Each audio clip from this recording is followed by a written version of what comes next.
أينشتاين قال عليه من أعظم علماء العالم. هو مين؟ يلا بينا. السلام عليكم ورحمة الله وبركاته، أهلا بكم في حلقة جديدة من برنامج سلطان المهندسين.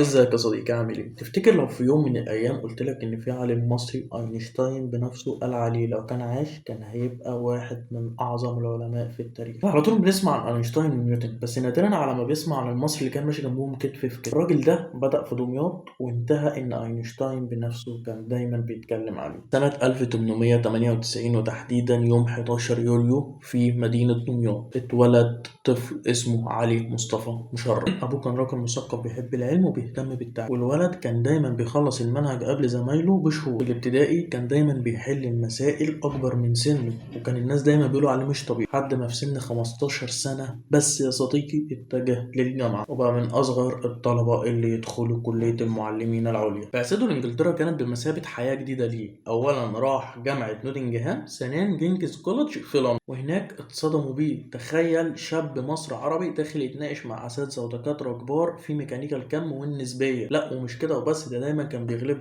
وفي سنه 1923 حصل مشرفه على دكتوراه في الفلسفه وفي الفيزياء، وبعدين دكتوراه في العلوم DSc، ودي طبعا كانت اعلى شويه من PhD.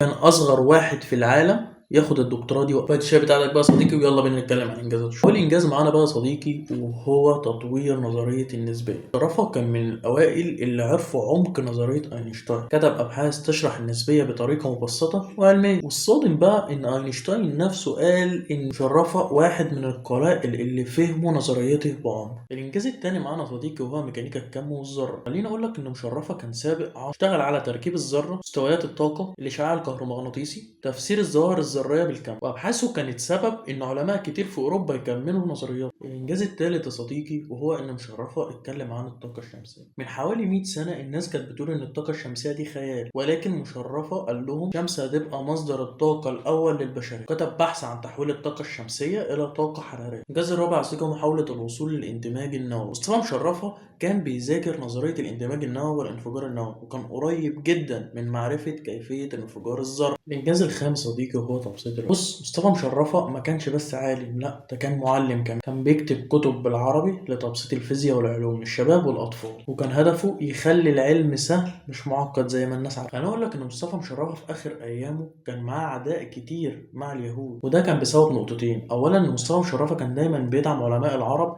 ثانيا مصطفى مشرفه كان دايما بيقول ان اسرائيل ما ينفعش يبقى عندها القنبله الذريه، وكان دايما بيقول مقوله مشهوره: اسرائيل لو امتلكت القنبله المنطقة تولع. ودي كانت حقيقة، يعني كلنا عارفينهم على ايه. طبعا بدأ يكتب أبحاث كتيرة عن النووي، وده اللي خلى الناس تقول إن تم اغتياله بالسم سنة 1950. هو لغاية دلوقتي مفيش دليل مثبت، ولكن في شكوك حوالين الموضوع. علي مصطفى مشرفة كان أكبر دليل إن العبقرية ملهاش علاقة بجنسية ولا لون ولا دين. مصري عربي قدر يكون ند بند مع أينشتاين، ولولا إنه مات زمانه أعظم عالم فيزياء في القرن العشرين. ما تنسوش كان معاكم سلطان المهندسين، بنحفر في الماضي عشان نبني المستقبل.